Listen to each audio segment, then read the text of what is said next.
ஜெப ஐக்கியம் வழங்கும் இயேசுவின் குடும்பம் என்ற நிகழ்ச்சிக்கு உங்களை அன்புடன் வரவேற்கிறோம். கிறிஸ்துவுக்குள் பிரியமானவர்களே, நேரடியாக ஆலயத்துக்கு வந்திருக்கிற மற்றும் ஆன்லைனில் இணைந்திருக்கிற எல்லா திருமணமான சகோதரர்களுக்கும் ஃபாதர்ஸ் டே, ஹாப்பி ஃபாதர்ஸ் டே நல்வாழ்த்துக்களை தெரிவித்துக் கொள்கிறேன்.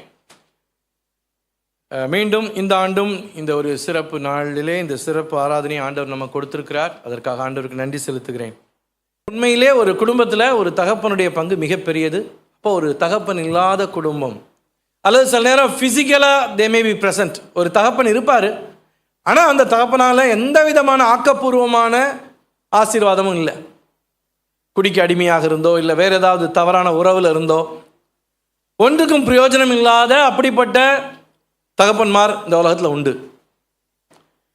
ஸோ அப்படிப்பட்ட குடும்பத்தில் அதனுடைய பாதிப்பு மிகப்பெரியது. ஸோ இந்த நாளில் தகப்பனுடைய ஃபாதர்ஸ் டேன்னு சொல்லி தகப்பனுடைய சில காரியங்களை சொல்வதற்கு முன்பாக அப்படிப்பட்ட குடும்பங்களுக்காக முதலாவது நான் ஜெபிக்க விரும்புகிறேன். அப்படிப்பட்ட குடும்பத்தினரை நான் முதலாவது என்கரேஜ் பண்ண விரும்புகிறேன். இந்த உலகத்தில் நமக்கு ஒரு வேளை தகப்பனார் நம்ம விட்டு ஒரு வேளை நல்ல தகப்பனாக இருந்திருக்கலாம், இன்றைக்கி நம்ம கூட இல்லை, நம்ம விட்டு கடந்து போயிருப்பாங்க, மரித்து போயிருந்திருப்பாங்க. But you have a heavenly father. உங்களுக்கு ஒரு பரம பிதா இருக்கிறார், ஒரு பரம தகப்பன் இருக்கிறார். ஆண்டவர் உங்களுடைய சூழ்நிலை என்னன்னு அவருக்கு தெரியும். அவர் உங்களுக்கு விசேஷித்த கிருபைகள் கொடுப்பார். எத்தனையோ அப்படிப்பட்ட சிங்கிள் பேரண்டட் ஃபேமிலிஸ்லேருந்து தேவ பக்தியுள்ள தேவ மனிதர்கள் எழும்பி இருக்கிறாங்க. முழு சமுதாயத்துக்கும் ஆசீர்வாதமான மக்கள் எழும்பி இருக்கிறாங்க. அதனால ஏன்னா ஆண்டவர் அந்த குடும்பத்துக்கு தகப்பனாக இருந்திருக்கிறார், ஆண்டவர் அந்த குடும்பத்தில் தலைவராக இருந்திருக்கிறார். ஸோ அதனால் இன்னைக்கு முதலாவது இந்த ஃபாதர்ஸ் டே மெசேஜுக்கு போகிறதுக்கு முன்னாடி உங்களுக்காக, அப்படிப்பட்ட குடும்பங்களுக்காக, அப்படிப்பட்ட பிள்ளைகளுக்காக சபையாராக நம்ம ஜெபிக்க போகிறோம். கண்களை இருந்த இடத்துல இருந்தே நம்ம ஜெபிக்க போகிறோம். கண்களை மூடி ஜெபிக்கலாம். எங்களை அதிகமாக நேசிக்கிற நல்ல ஆண்டவரே, ஆண்டவரே, நாங்கள் யாரும் அந்த இழப்பை ஈடு செய்ய முடியாது, ஆனால் நீர் ஈடு செய்ய முடியும். ஆண்டவரே, ஆண்டவரே, நீர் அவள் தகப்பனாக இருந்தலும் அந்த குடும்பத்தின் தலைவராக இருந்தலும் ஒருபோதும் கைவிடாத தேவன், நீர் அவர்களை நடத்தும் சுவாமி. ஆசீர்வதியும், அவர்களுக்கு வேண்டிய கிருபைகளை தார். விசேஷமாக அப்படிப்பட்ட சிங்கிள் மதர்ஸ்க்காக ஜெபிக்கிறோம். ஆண்டவரே, என்னை பலப்படுத்துகிற கிறிஸ்துவினாலே எல்லாவற்றையும் செய்ய எனக்கு பலனுண்டு என்பதை அவர்கள் உணர்ந்து கொள்ளட்டும். இது நீர் அவர்களுக்கு கொடுத்திருக்கிற அழைப்பு. It's their calling. ஆண்டவரே, அழைத்த தேவன் உண்மையுள்ளவர் என்பதை அவர்கள் அறியும்படி செய்யும். ஆண்டவரே, என்னுடைய தாயார் உட்பட எத்தனையோ தாய்மார் அப்படிப்பட்ட ஒரு சூழ்நிலையில் ஆண்டவரே குடும்பத்தை வெற்றிகரமாக கட்டியிருக்கிறார்கள். ஆண்டவரே, அந்த கிருபையை இந்த குடும்பங்களுக்கும் தாரும். விசேஷமாக அப்படிப்பட்ட பிள்ளைகளுக்காக ஜெபிக்கிறோம். நீர் அவருடைய தகப்பனாக இருந்தருளும் சுவாமி. அவர்கள் ஆண்டவரே அந்த வெற்றிடத்தை நீர் உடைய பிரசன்னத்தினாலும் உடைய வார்த்தையினாலும் போக்கியறலும். ஆசீர்வதியும். இயேசுவின் மூலம் ஜெபிக்கிறோம் பிதாவே, ஆமென். நம்ம இன்னைக்கு லூக்கா 15ஆம் அதிகாரத்தை பார்க்க போகிறோம். அதாவது இதில் ஏசாமி ஊமைகள் பயன்படுத்தினார். ஸோ இதில் முதல் சொல்கிறாரு, இதில் என்னென்னா எப்படி பாவத்தினால மனிதன் தொலைந்து போகிறார்கள், அந்த தொலைந்து போன ஆத்துமாக்கள் குறித்து ஆண்டவர் எவ்வளோ அக்கறையாக இருக்கிறாரு, அவங்களை எப்படியெல்லாம் ஆண்டவர் மீட்டுக்கொள்ள விரும்புகிறார் அல்லது மீட்டுக்கொள்ளுகிறார். இது எந்த கருத்தில் எந்த கான்டெக்ஸ்டில் ஆண்டவர் சொன்னார்னா, ஏசாமி பாவிகளை சேர்த்து கொண்டு, ஏன்னா அவர்கிட்ட வராங்க, அட்ராக்ட் ஆகி வராங்க. அவர் பாவிகளை பிரியப்படுத்துறதுக்காக பாவம் அவங்களோட சேர்ந்து பாவம் செய்யலை, குடிகாரங்களோட சேர்ந்து குடிக்கலை. At the same time he did not compromise the truth. சத்தியத்தையும் காம்ப்ரமைஸ் பண்ணலை. முதலாவது காணாமல் போன ஒரு ஆடு. ஸோ இது 100 ஆடுல ஒரு ஆடு காணாமல் போச்சு. 1% லாஸ். சரி, பிஸ்னஸ் படி பார்த்தீங்கன்னா ஒரு மனுஷன் இப்போ அதாவது 100 ஆடுல ஒரு ஆடு தொலைஞ்சு போகுது, 1% லாஸ். இன்னைக்கு பிஸ்னஸ் பீப்புள் உங்களுக்கு தெரியும், அந்த 1%ஓ 5%ஓ இந்த லாஸ் எல்லாம் நீங்கள் இந்த இழப்பெல்லாம் நஷ்டத்தெல்லாம் என்ன செய்வீங்க, கால்குலேட் பண்ணி தான் மார்ஜின் வச்சு தான் என்ன செய்வீங்க, பிஸ்னஸ் பண்ணுவீங்க. So 1% loss, it's okay. ஆனால் காட்ஸ் கிங்டம் அப்படி இல்லை. லாபம் நஷ்டம் கிடையாது. ஒரு ஆத்மாவும் விலையேறப்பட்ட ஆத்மா. Every soul is precious. அந்த ஒரு ஆட்டை தேடி எப்படி மற்ற எல்லா ஆட்டையும் வித்துட்டு அந்த மேப்பன் போனாரு. And he redeemed it. So அடுத்தது லாஸ்ட் காயின். 10 காசு வெள்ளி காசு, அதில் ஒரு காசு 10%. ஆனாலும் அதை தேடி கண்டுபிடிக்கிறாங்க. அடுத்தது லாஸ்ட் சன், இழந்து போன மகன். 2 மகன்ல ஒரு மகன் 50%. ஸோ ஆத்துமாக்கள் எண்ணிக்கையில் பெருசு இல்லை, ஆண்டவருக்கு ஒவ்வொரு ஆத்துமாவும் வெளியேறப்பட்டவங்க. அடுத்தது ஆடு. Sheep are foolish. ஆடுகள் மதீனமானவைகள். ஷீப்புக்கு வந்து தே ஆர் நாட் லீடர்ஸ். அதுகள் வந்து தலைவர்கள் கிடையாது. Sheep can never walk in straight lines. ஆடுகள் நேரான வரிசையில் என்ன செய்யாதான், நடக்கவே இப்படி பார்க்குமா இப்படி பார்க்குமா, அதனால கோணல் மானலா ஆடு நடக்குமா. எறும்புகள்லாம் பார்த்தீங்கன்னா நம்ம பார்க்கலாம், அழகாக ஸ்ட்ரெயிட்டாக நடக்கும், போகும். ஒரு ஆடு வழிதப்பி போறதுங்கிறது ஓகே, அப்படிதான் ஆடு அப்படிதான் போகும். அதே மாதிரி சில ஆத்துமாக்கள் தே ஆர் ஃபூலிஷ். அவங்க செய்யறது தப்புன்னு அவங்களுக்கே புரியாது. ஸோ அப்படிப்பட்ட ஆத்துமாக்களை எப்படி மீட்கிறது? ஒவ்வொருத்தரையும் ஒவ்வொரு விதமான விதத்தில் ஆண்டவர் மீட்கணுங்கிறத இங்கே கற்றுக் கொடுக்குறாரு. ஒன்று, 3 different methods of restoration. Sheep prone to go astray. ஆடு அது வழிதப்பி தான் போகும். ஷெப்பர்டு தான் அது பின்னாடி போனார். மேய்ப்பன் தான் அந்த ஆட்டை தேடி போனார். அந்த 10 வெள்ளி காசுங்கிறது ஏதோ சும்மா சேர்த்து வச்சு இந்த உண்டியல் காசு கிடையாது. அந்த நாட்களில் அவங்க வந்து அந்த திருமணத்துக்கு இப்போ நம்ம ஊரில் எப்படி ஒரு ரிங்கோ ஒரு தாலியோ ஒரு அடையாளமாக இருக்குதோ, அதே மாதிரி யூதர்கள் அவங்களுக்கு அந்த சில்வர் காயின்ஸ் உள்ள ஒரு நெக்லஸ் மாதிரி கழுத்தில் அணிவாங்க, இல்லை தலையில் அணிவாங்க. ஸோ அது வந்து it's a simple of relationship, உறவினுடைய ஒரு அடையாளம். அதில் ஒரு வெள்ளிக்காசு தொலைஞ்சிருச்சு. ஆடு அதுவா போச்சு. ஆனால் வெள்ளிக்காசு எப்படி தொலையும்? யாருடைய கேர்லெஸ்னஸ்னால தொலையும்? தொலைச்சவங்க தான். ஸோ இன்னைக்கு பெற்றோர், அதாவது சில காரியங்களை அந்த நம்ம அன்பை குறித்து, ஆண்டோடைய அன்பு, தகப்பனுடைய அன்பை குறித்து பார்க்கறதுக்கு சில இன்ட்ரடக்ஷன் இந்த 3 ஓமையை குறித்து நான் சொல்ல விரும்புகிறேன். சில நேரம் நம்ம பிள்ளைங்க வழிதப்பி போகும்போது பெற்றோருக்கு சொல்கிறேன், நம்ம சில நேரம் அதை ரொம்ப பெருசாக எடுத்துக்கிறோம். பிள்ளைங்களுடைய சுபாவம் எப்படி ஆடு வழிதப்பி போகிறதோ அதே மாதிரி தான் பிள்ளைங்களுடைய சுபாவம் இருக்கிறது. எவ்வளவுதான் நம்ம ப்ரொடெக்டிவாக அவங்கள வளர்த்தாலும் கேர் பண்ணாலும் ஏதோ ஒரு விதத்தில் ஒரு சில நேரங்களில் அவங்க தவறு செய்கிறாங்க, விலகி போவாங்க. நம்ம அதனால் சோர்ந்து போயிடக்கூடாது. நான் இவ்வளவு நாள் பட்ட பிரயாசம் வீணு, என் பிள்ளை ஒன்றுக்கும் சரியில்லைன்னு யோசிச்சிடக்கூடாது. ஆனால் இந்த 2வது இதில் பார்த்தீங்கன்னா இந்த பெண் தான் அதை எங்கேயோ மிஸ்பிளேஸ் பண்ணிட்டாங்க, எப்படியோ இழந்துட்டாங்க. அவன் என்ன செய்யறா? லூக்கா 15:8 அன்றியும் ஒரு ஸ்திரீ 10 வெள்ளிக்காசை உடையவளாக இருந்து அதில் ஒரு வெள்ளிக்காசு காணாமல் போனால் விளக்கை கொளுத்தி வீட்டை பெருக்கி அதை கண்டுபிடிக்கிற வரைக்கும் ஜாக்கிரதையாய் தேடாமல் இருப்பாளோ. சில நேரம் நம்முடைய பிள்ளைங்க வழிதப்பி போறதுக்கு நம்ம காரணமாக இருக்கிறோம். நம்முடைய சில சாட்சியற்ற ஜீவியங்கள், டபுள் ஸ்டாண்டர்ட்ஸ், ஆலயத்தில் ஒரு மாதிரி, வீட்டில் ஒரு மாதிரி, மற்றவங்க முன்னாடி ஒரு மாதிரி, வீட்டில் ஒரு மாதிரி, அல்லது சில நேரம் நம்முடைய தப்பான அணுகுமுறைகள், கண்டிப்பு, மற்ற காரியங்கள். ஸோ சில நேரம் நம்முடைய சில தவறான அணுகுமுறையால் பிள்ளைங்க வழிதப்பி போயிடுறாங்க. ஸோ அந்த சூழ்நிலையில என்ன செய்யலாம்? இவன் என்ன செய்யறா? விளக்கை கொளுத்தி வீட்டை பெருக்கி. சரி, நமக்கு புரியுது. ஏன்னா நிறைய நேரம் இப்படி இதை வந்து மக்கள் கற்றுக்கொள்றாங்க. ஏன்னா சில நேரம் ஸ்பிரிச்சுவல் டிசிப்ளின் சில சமயம் அளவுக்கு அதிகமான கண்டிஷன்ஸ், ரூல்ஸ் அண்ட் ரெகுலேஷன்ஸ் சொல்லி கொடுக்கப்படுது. அப்போ அதை நம்ம பிள்ளைங்க மேலே இம்போஸ் பண்ணும்போது அவங்க அஃபெண்ட் ஆயிடுறாங்க, இடறி போகிறாங்க. அப்போ சில நேரங்களில் பெற்றோர் அதை உணரும் போது, அது மாதிரி பிள்ளைகளோட நம்ம நேரம் செலவழிக்காமல் ஊழியம்னு போய், அல்லது ஆராதனைன்னு போய் பிள்ளைகளோடைய நேரம் செலவழிக்காமல் இருந்து, ஸோ அப்படி பிள்ளைங்க வந்து நம்முடைய அன்பை உணராமல் அவங்களை இழந்து போகும்போது இந்த பெண் செய்தது போல விளக்கை கொளுத்தி, லைட், நம்ம திரும்ப ஆண்டவருடைய வார்த்தையில், ஆண்டவரே எனக்கு ஞானம் தாரும், நான் எங்கே தப்பு பண்ணியிருக்கிறேன் எனக்கு உணர்த்துன்னு சொல்லி பைபிள்ல இருந்து கற்றுக்கொண்டு வீட்டை பெருக்கி நம்முடைய வழிகளை அமெண்ட் பண்ணி திருத்தி திரும்ப நம்ம பிள்ளைகளை ஆதாயப்படுத்த முடியும். அதே போல 3வது இதில் he was a perfect father. இங்கே வந்து கடவுளுக்கு சமமாக சொல்லப்படுகிற அந்த அப்பா, அவர்கிட்ட எந்த தப்பும் இல்லை. Still the son was lost. ஆனாலும் மகன் என்ன செஞ்சான்?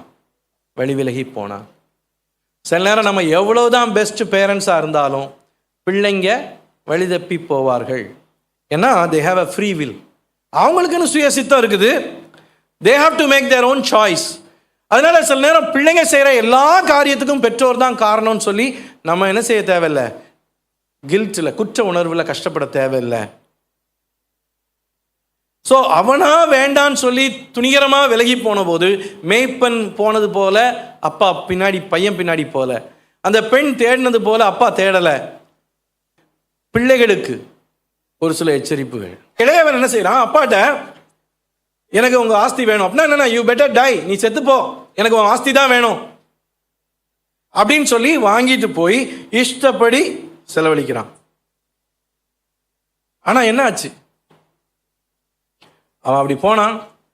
கொஞ்ச நாள்ல எல்லாம் குறைவுபடுது. கொஞ்ச காலம் நல்லா இருந்துச்சு, அப்புறம் குறைவுபட தொடங்கியது. தேசத்தில் பஞ்சம் வந்தது.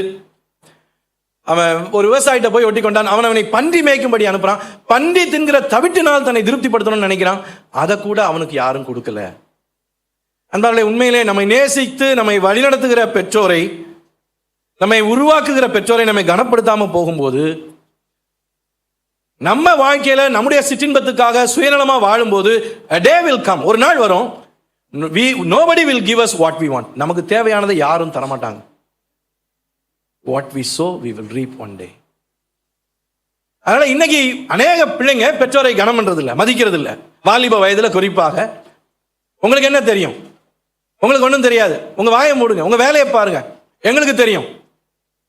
பிவேர். உண்மையிலே சுயநலமாக தங்களுக்கு என்று தங்களுடைய சிற்றின்பத்துக்காக வாழ்றவங்க ஒரு நாள் இப்படிப்பட்ட நிலைமைக்கு வருவாங்க. அவன் யாரோட இருந்தான் கடைசியா? One fine day he was with the swine, பன்றிகளோடு இருந்தான். நம்ம சரியான ஆண்டவர் நம்ம கொடுத்திருக்கிற நல்ல உறவுகளை விட்டு விலகி போகும்போது கடைசியா வேண்டாத உறவுகளோட தான் ஒரு நாள் we will find ourselves. பன்றிகளோடு தான் நம்ம ஒரு நாள் இருப்போம். உண்மையிலே அனுபவபூர்வமாக நான் சொல்லியிருக்கிறேன், நான் இதை சொல்லுகிறேன். என்னுடைய குடும்பத்தில் கூட எங்கள் அப்பா இறந்த பிறகு என்னை கண்டிக்க யாரும் கிடையாது, கண்ட்ரோல் பண்ண யாரும் கிடையாது. இஷ்டப்படி அக்காவை அடிக்கிறது, தங்கச்சி அடிக்கிறது, அம்மாவை அழ வைக்கிறது.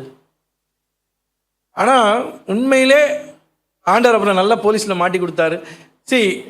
நாங்கள் மொத்தம் கிட்டத்தட்ட 48 பேர் கைது செய்யப்பட்டோம். அத்தனை பேரில் அதிகம் அடி வாங்கின 3 பேர்னு எடுத்துக்கிட்டிங்கன்னா அதில் நான் ஒருத்தன். தலை உச்சந்தலையிலேருந்து உள்ளங்கால் வரைக்கும் அடி. ஆனால் நான் ஜெயிலில் இருக்கும்போது உண்மையிலே ரியலைஸ் பண்ணேன், ஒரு அப்பா இல்லாத குடும்பத்தில் ஆட்டம் போட்டுட்டு இருந்தோம். நல்ல அன்னைக்கு யாருன்னே தெரியாத மாமா மார்ட்ட அடி வாங்க வச்சுட்டாரு. உண்மையில அன்பாங்களே, எங்கள் அம்மாவை நான் கண்ணீர் வடிக்க வச்சேன். என் வாழ்க்கையில் நான் கண்ணீர் வடித்தேன். அதே போல் கடைசியாக எங்கே போனோம்? ஜாலியாக இருந்துச்சு. வீட்டில் தங்க இஷ்டம் இருக்காது, அம்மா கூட தங்க இஷ்டம் இருக்காது, அக்கா தங்கச்சி கூட இருக்காது. கடைசியாக யாரோட? ஜெயிலில் கைதிகளோட. he came to himself. அவனுக்கு புத்தி தெளிந்த போது. புத்தி தெளிகிறதுனா என்ன? அவனுக்கு உணர்வு வருது, this is not the place I belong to. நான் இந்த இடத்துக்கு உரியவன் அல்ல, நான் இங்க இருக்க வேண்டியவன் கிடையாது. இது ஆண்டவருடைய நோக்கம் கிடையாது, இது எங்க அப்பா அம்மாவுடைய ஆசை கிடையாது, இது நானா தேடிக்கிட்டது. ஸோ அந்த he came to himself. புத்தி தெளிகிறதுனா என்னன்னா ரைட் பெர்ஸ்பெக்டிவ், சரியான கண்ணோட்டம். அடுத்தது இங்கே தான் பார்க்குறோம், பவர் ஆஃப் லவ். அப்பாவை விட்டு வெகு தூரம் போயிட்டான், ஆனால் அப்பாவுடைய அன்பை விட்டு அவனால் போக முடியல. Again parents, power of love, அன்பினுடைய வல்லமை. கண்டிப்பு அவசியம்தான், கண்டிப்பு இருக்கு. ஆனால் அதெல்லாம் பிள்ளைங்க இந்த காலத்தில் அப்படியே தொடச்சிட்டு போயிட்டே இருப்பாங்க. நம்ம காண்பித்த அன்பு, பெற்றோரா தகப்பனா தாயா பிள்ளைகளுக்கு காண்பிக்கிற அந்த அன்பு சாகர வரைக்கும் அவங்கள விடாதுங்க. It will follow them. When the prodigal truly comes to himself, he never justifies himself. இங்க தான் ஒரு மனுஷனுக்கு உண்மையிலே புத்தி தெளிஞ்சிருக்கா இல்லையா, அவன் குறை சொல்ல மாட்டான், அவன் ஜஸ்டிஃபை பண்ண மாட்டான். அதனாலதான் நான் என்ன தப்பு பண்ணேன்னு சொல்ல மாட்டான். நான் பண்ணது தப்பு, பரத்துக்கு விரோதமாகவும் உமக்கு முன்பாகவும். அதனால அன்பானே பிள்ளைங்க, நமக்கு ப்ராடிகல்ஸ் இருந்தா, கெட்ட குமாரர் குமாரத்திகள் இருந்தா, நம்ம ஜெபம் பண்ண வேண்டியதெல்லாம், ஆண்டவரே என் பிள்ளைக்கு புத்தி தெளியணும். he should come to himself, she should come to herself. இந்த இடத்துல அவனுக்கு எப்போ புத்தி தெளிஞ்சுது? ஃப்ரெண்ட்ஸோட ஜாலியாக இருக்கும் போதா, குடிச்சு வெறிச்சிட்டு இருக்கும் போதா, எப்போ புத்தி தெளிஞ்சுது? பண்ணி கூட இருக்கும் போது தான். மக்கள் மனம் திரும்பும்படியாக ஆண்டவர் சில கஷ்டங்களை அனுமதிப்பார். உண்மையிலே நம்முடைய பிள்ளைகள் ஆண்டவர் விட்டு விலகி போயிருந்தா அவங்களுக்காக நம்ம ஜெபம் பண்ணும்போது இதுவும் நடந்தாலும் நம்ம ஆச்சரியப்படக்கூடாது, அதுக்கும் நம்ம ஆயத்தமாக இருக்கணும். கஷ்டங்கள் வரும், பிரச்சனைகள் வரும், பிள்ளைங்க மாட்டிக்குவாங்க. அந்த நெருக்கடி தான் அநேக நேரங்களில் அவங்கள மனம் திரும்ப வைக்கும். ஸோ நம்ம பெற்றோரா பிள்ளைகளுக்காக ஜெபிக்கும் போது நம்முடைய பிள்ளைங்க வழிதப்பி போகும்போது we should pray, Lord, they should come to themselves. ஆண்டவரே அவங்களுக்கு புத்தி தெளியணும். இந்த அப்பா செஞ்ச 3 குணங்கள் முக்கியமாக, அந்த அன்பினுடைய குணங்கள் மொத்தம் ஒரு 5, ஆனால் 3 முக்கியமாக நான் சொல்ல விரும்புகிறேன். Love leaves the door open. அன்பு கதவை என்ன செய்யும்? திறந்து வைக்கும். இங்கே பாருங்க, அந்த கெட்டகுமாரன் வந்து கேட்குறான், அப்பா ஆஸ்தியில் எனக்கு வர வேண்டிய பங்கை கொடுங்க. அவர் ஆர்கியூ பண்ணாரா? தரமாட்டேன். எதுக்கு? ஏன் இப்படி கேட்குற? நான் உனக்கு என்ன குறை வச்சேன்? எதையுமே கேட்கல. அவன் அதுக்கப்புறம் சேர்த்துட்டு கொஞ்ச நாளில் அவன் போகிறான். ஏன்பா போகிற? அம்மா மாதிரிலாம் சிலர் பிள்ளை காலையிலே விழுவாங்கல்ல. ஆனால் அப்பா வந்து ஐடியல் பர்ஃபெக்ட் ஃபாதர், பிதாவாகிய தேவனுக்கு இணையாக சொல்லப்படுற ஒரு ஓமை. ஆனால் அவர் ஸ்டாப் பண்ணல, தடுக்கலை. எல்லாரும் நம்ம பிள்ளைங்களுக்கு புரிய வைக்கிறோம், எல்லாம் ஓகே, எக்ஸ்பிளைன் பண்ணுறோம், வேணான்னு சொல்கிறோம், தப்பு இல்லை. யோனா ஆண்டவருடைய சித்தத்துக்கு புறம்பா போனால் உடனே ஆண்டவர் புயல் அனுப்புனாரு, கப்பலை இது பண்ணாரு, வெள்ளம் வந்துச்சு, இது என்ன புயல் வந்துச்சு, தண்ணிக்குள்ளே தூக்கி போட்டாங்க, மீன் முழுங்கிச்சு.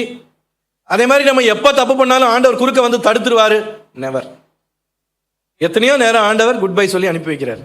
நம்ம போகிறது தப்பானது வழின்னு தெரியும், ஆண்டவருடைய சித்தத்துக்கு புறம்பா தான் போகிறோன்னு தெரியும். ஆனால் எல்லா நேரமும் ஆண்டவர் குறுக்க வந்து நிற்கிறது இல்லை. அது it's also token sign of his love. அன்பு ஒரு நாள் ஜெயிக்கும். இன்னைக்கு அவன் தப்பான முடிவு எடுக்கிறான், அவன் செய்கிற பாதை தப்புன்னு தெரியும், but one day he will realise. அதனாலே பிள்ளைங்களுடைய வாழ்க்கை வந்து இட் இஸ் தேர் லைஃப். கடவுள் ஆரம்பத்தில் மனிதனை படைக்கும் போதே சுயாதீனம் கொடுத்தார், ஃப்ரீடம் ஆஃப் சாய்ஸ் கொடுத்தார். நம்மள மாதிரி சில பெற்றோராக இருந்தால் அந்த தோட்டத்தில் அந்த மரத்தையே வச்சிருக்க மாட்டோம். அந்த மகன் ஏவாள் அந்த தோட்டத்து பக்கத்தில் மரத்து பக்கத்தில் போகும்போதே ஓடி வந்துருப்போம், ஐயோ அங்கே போகாத, அங்கே போகாத, அங்கே போகாத. ஆனால் God gave freedom. Love gives freedom. அன்பு சுதந்திரத்தை கொடுக்கிறது. 2வது, அவன் போயிட்டான், love waits for the return. அப்பா போயிட்டான், ஏய் போடா, உன் தம்பி போயிட்டான்டா, செத்தான்டா, இன்னும் நீ தான்டா ஒரே பையன். இல்லை இல்லை இல்லை, லவ் லெட்ஸ் கோ. அன்பு போக விட்டுச்சு, but it doesn't give up. அவ்வளோதான், முடியாது, முடிஞ்சிருச்சுன்னு என்ன செய்யறது இல்லை, கன்க்ளூட் பண்றது இல்லை. Love is patient.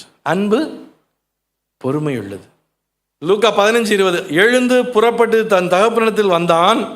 அவன் தூரத்தில் வரும்போதே அவனுடைய தகப்பன் அவனை கண்டு மனதுருகி ஓடி அவன் கழுத்தை கட்டிக்கொண்டு அவனை முத்தம் செய்தான். அவன் தூரத்தில் வரும்போதே அப்படின்னா என்ன அர்த்தம்? Every day the father was waiting. சரி, நீ செத்தா பரவாயில்லையா, அவன் சொத்த கூடுன்னு சொல்லிட்டு வாங்கிட்டு போற ஒரு பையன் திரும்ப வருவான்னு எப்படி எதிர்பார்க்கிறார்? Father's hope against hope. குறிப்பா இந்த தகப்பன் நம்புவதற்கு ஏதுவில்லாதிருந்தும் நம்பினார். To receive the prodigal back even from the dead. அவர் சொல்றார், அவன் செத்தான், திரும்ப வந்துட்டான். ஆல்மோஸ்ட் சிச்சுவேஷன் வந்து பிள்ளை செத்து போன மாதிரி தான், but he will come back. அவன் அன்பை ருசிச்சிருக்கிறான், அவன் கண்டிப்பா திரும்ப ஒரு நாள் வருவான். 3வது, லவ் ரெஸ்டோர்ஸ் த ப்ராடிகல். அவன் திரும்பி வர்றான். வரும்போது அவன் என்ன சொல்றான்? நான் குமாரன் என்று சொல்லப்படுவதற்கு பாத்திரன் அல்ல, ஒரு வேலைக்காரனா வச்சிரும். இன்னைக்கு இருக்கிற ரிலீஜியஸ் ஃபாதர்ஸ், சில பக்தி முத்துன அப்பா அம்மார் என்ன சொல்லுவாங்க? கரெக்ட் தான்டா, கொஞ்ச நாள் அந்த கெஸ்ட் ரூம் இருக்கு முன்னாடி, அங்கே தங்கிரு. உன் ரிப்பெண்டன்ஸ் எந்த அளவு ஜெனுவின்னு நான் பார்க்கணும், உன்னுடைய மனம் திரும்புதல் எந்த அளவு ஆழமா இருக்குன்னு நான் பார்க்கணும். சில நேரம் பிள்ளைங்க தப்பு பண்ணி எங்கேயாவது மாட்டிட்டு இருக்கும்போது, அவங்க தப்பான டிசிஷன் ஃபெயிலியர் ஆகும்போது, போன உடனே ஃபர்ஸ்ட் வார்த்தையே அம்மா அப்பா சொல்றது என்னது? எனக்கு தெரியும், ஒரு நாள் இப்படித்தான் நீ ஆவான்னு எனக்கு தெரியும். பா, தீர்க்கதரிசி. என்ன கிடைக்குது அந்த தீர்க்க தரிசனத்தால? Instead I love you so. இப்பவும் இந்த அப்பா அதான் சொன்னாரு, எனக்கு தெரியும்டா, என்னை விட்டு போனா நீ பண்ணி மாதிரி தான் இருப்பேன்னு எனக்கு அப்பா சொல்லனா சொல்லிருக்கலாம். ஆனா he just expressed his love. அவன் மகனா இருக்கும் போதும் சரி, கெட்ட குமாரனா திரும்பி வரும்போதும் சரி, his response was love. Fathers don't make slave out of it. சரி, வந்துட்டான், வேலைக்காரனா வரேன்ட்டான், இருந்த சொத்தெல்லாம் காலி பண்ணிட்டான், இனிமே வேலைக்காரனாவே வச்சுக்கலாம், அது அன்பு கிடையாது. they make son out of it. அவனுடைய original he is my son, எந்த நிலைமையில அவன் மகன்தான். ஜஸ்டிஃபிகேஷனா என்ன? நீதிமானாக்கப்படுவது. ஒரு மனிதன் ஆண்டவரிடத்துல வரும்போது ஆண்டவர் நம்மளை அப்படிதான் மாத்துறாரு. ஆண்டவர் தான் நம்முடைய தகப்பன், பரம தகப்பன். நம்ம ஆண்டவர் விட்டு விலகி போறோம், அதனால தவறான இடத்துக்கு போறோம். அப்புறம் நமக்கு புத்தி தெரியுது, திரும்ப ஆண்டவர்கிட்ட வரோம். வரும்போது ஆண்டவர் என்ன செய்யறாரு? நம்மளை ஜஸ்டிஃபை பண்றாரு. ஜஸ்டிஃபிகேஷனா just as if you have never sinned. நீ பாவமே செய்யாத மாதிரி தான் ஆண்டவர் உன்னை திரும்ப பார்க்கறாரு. ஆனா இன்னைக்கு திருச்சபை நம்ம மக்களை, அப்படிப்பட்ட மக்களை எப்படி பார்ப்போம்? ஊழியக்காரரை நோக்கி நீங்கள் உயர்ந்த வஸ்திரத்தை கொண்டு வந்து இவனுக்கு உடுத்தி, இங்கிலீஷ்ல ரோப், வேலைக்காரங்க போடுற ட்ரெஸ் இல்லை, இது வந்து முதலாளி போடுற ட்ரெஸ், இவனுக்கு உடுத்தி இவன் கைக்கு மோதிரத்தையும், பையங்கிற அந்த அத்தாரிட்டி, கால்களுக்கு பாதரட்சை. அந்த நாட்களில் ஸ்லேவ்ஸ், சர்வன்ஸ் அவங்க பாதரட்சை போட மாட்டாங்களாம், ஓனர்ஸ் பிள்ளைங்க தான் போடுவாங்க. அப்புறம் கொழுத்த கன்றை கொண்டு வந்து அடியுங்கள், நாம் புசித்து சந்தோஷமாக இருப்போம். உலகத்துக்கும் கடவுள்கிட்டும் உள்ள வித்தியாசம் அதாங்க. உலகத்தில் அன்பு கிடையாது, நிலையான சந்தோஷம் கிடையாது. இது ரெண்டையும் அப்பா கொடுக்குறாரு. ஓடி போயிட்டு வந்துட்டான், எவ்வளோ நாள் கஷ்டப்பட்டு இப்போ வந்துட்டான். ஆனா அப்பா உடனே அதை கொடுக்குறாரு. அன்பானவர்களே, உண்மையிலே நம்முடைய லைஃப்ல ஆண்டவர் நம்மளை நேசிக்கிறாரு, எந்த நிலைமையிலும் நம்மளை ஏற்றுக்கொள்ள ஆயத்தமா இருக்கிறார். நான் 15 வயதுல ஆண்டவர் ஏற்றுக்கொண்டேன். அப்புறம் பின்வாங்கி போய் 19 வயசுல தான் நான் ஆண்டவர்கிட்ட வந்தேன். இந்த 4 வருஷம் சத்தியத்தை அறிந்து 4.5 வருஷம் எவ்வளோ தப்பு பண்ணியிருந்தேன். ஸோ அதை நான் திரும்ப மனம் திரும்பி 19வது வயசுல ஆண்டவர்கிட்ட வரும்போது ஒரு சிலர் சொன்னாங்க, சிலர்லாம் சொன்னாங்க, நீ இவ்வளோ தூரம் ஆண்டவர் விட்டு பின்வாங்கி போனதுனால, அறிஞ்சு பின்வாங்கி போனதுனால நீ ஊழியெல்லாம் செய்ய முடியாது. நான் சொன்னேன், இல்லை ஆண்டவர் என்ன ஊழியத்துக்கு அழைச்சி, அதெல்லாம் உனக்கு கிடையாது, ஏதோ நீ ஒரு விசுவாசியாக இருக்கலாம். பைபிள் என்ன சொல்லுது? நீ மகன். Justification just as if you have never sinned. தாய் தகப்பனாக பிள்ளைங்க செய்த காரியத்தை நம்ம மன்னிக்கணும், மறக்கணும். Love forgives and forgets. திரும்ப திரும்ப ஓட்டர் ரெக்கார்ட் மாதிரி அதே ப்ளே பண்ணி, நீ அப்படி பண்ண, நீ அன்னைக்கு செஞ்ச, நீ அன்னைக்கு பேசின, அன்னைக்கு இப்படி பண்ண, you will lose your child. 1 பேதுரு 4:8 இவ்வாறு சொல்லப்பட்டிருக்கு, எல்லாவற்றுக்கும் மேலாக ஒருவரில் ஒருவர் ஊக்கமான அன்புள்ளவர்களாயிருங்கள், அன்பு திரளான பாவங்களை மூடும். ஒரு யூத கல்யாணம், ஜூயிஷ் வெட்டிங். அப்போ அந்த வெட்டிங்கில் 2 பேர், அவங்க ஓல்டு, அதாவது முந்தி அவங்க மாணவர்களாக இருக்கும்போது அவங்களுடைய டீச்சர், ஒரு ஜூயிஷ் டீச்சர், அந்த யூத ஆசிரியர் அந்த கல்யாணத்துக்கு வந்திருக்காங்க. அப்போ அவங்க மீட் பண்ணி அவங்ககிட்ட பேசுகிறாங்க, டீச்சர் எப்படி இருக்கீங்க, நீங்கள் தான் எனக்கு ஒரு இன்ஸ்பிரேஷன், உங்கள் வாழ்க்கையை பார்த்து நானும் ஒரு டீச்சர் ஆகணும்னு ஆசைப்பட்டு டீச்சர் ஆகிருக்கேன். அப்படியா? அப்படி என்ன இன்ஸ்பிரேஷன் உனக்கு? இல்லை டீச்சர், என்ன நல்லா உங்களுக்கு தெரியும். இல்லையே. இல்லை, நான் ஒரு சம்பவம் சொல்கிறேன், இந்த சம்பவம் சொன்ன உடனே எனக்கு ஞாபகம் வந்துடும். சரி சொல்லு. சொல்கிறேன், அந்த மாதிரி நான் 3ஆம் வகுப்பு படிக்கும் போது என்னுடைய பக்கத்து பையன் அன்னைக்கு ஒரு அழகு வாட்ச் போட்டு வந்தான் கிளாஸ்க்கு. நான் ஒரு ஏழை குடும்பம், எனக்கு வாட்ச் வாங்கலாம் காசு கிடையாது, ஆனால் அவன் அழகு வாட்ச். ஸோ அது எனக்கு ஆசையாக இருந்துச்சு. I was tempted. திருடணும்னு ஒரு ஆசை வந்துருச்சு. சின்ன வயசு, என்னால் ரெசிஸ்ட் பண்ண முடியல. அவன் கொஞ்சம் அசந்த நேரத்தில், வாட்சை கழட்டி வச்சிருந்த நேரத்தில் எடுத்து வாட்சை திருடி பத்திரமா பையில வச்சுட்டேன், என் பாக்கெட்டில் வச்சுட்டேன். அப்புறம் கொஞ்ச நேரத்தில் அவன் கண்டுபிடிக்கிறான், ஐயோ வாட்ச் வாட்ச் புது வாட்ச் காணுன்றான். நானும் அவங்க கூட சேர்ந்தேன், ஐயோ நல்ல வாட்சடா, எங்கடா போட்டேன் நானும் தேடினேன்.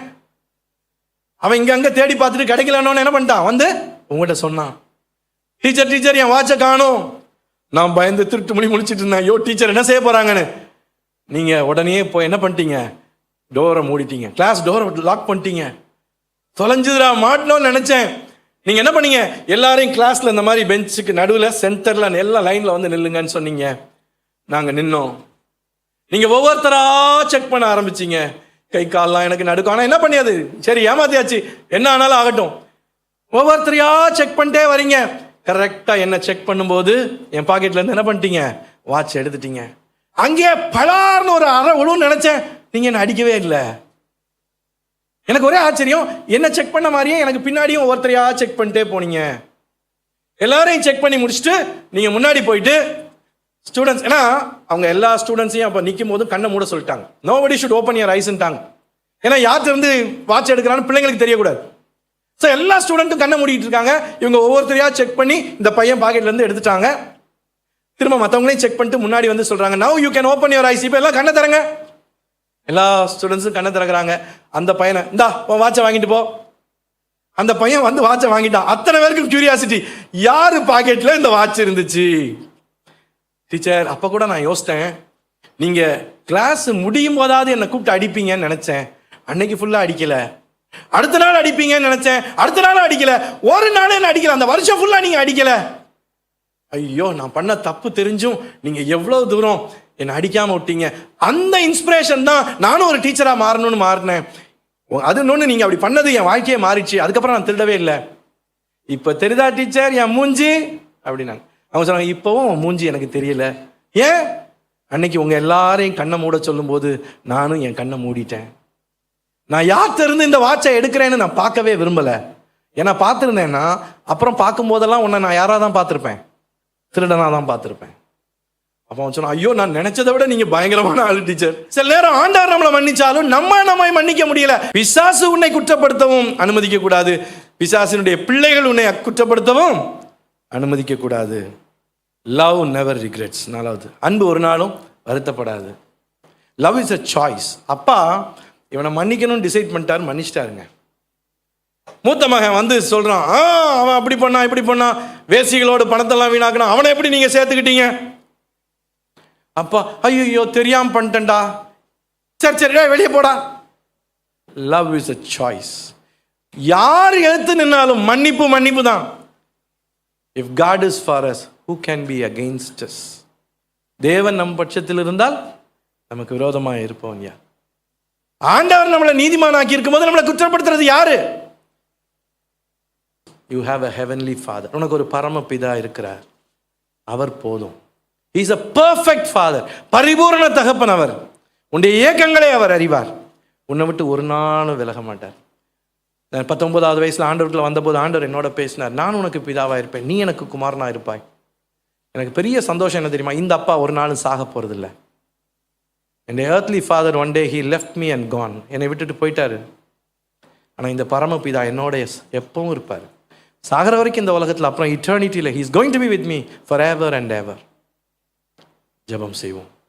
பெற்ற தாயின் அன்பு ஒரு நாளில் மறைந்து போகும், தோளின் மேல் சுமந்த தந்தை அன்பொரு நாள் அழிந்து போகும். பெற்ற தாயின் அன்பு ஒரு நாளில் மறைந்து போகும், தோளின் மேல் சுமந்த தந்தை அன்பொரு நாள் அழிந்து போகும். என்றென்றும் மாறாதது என் இயேசு அன்பு, ஈகத்தினில் மறையாதது.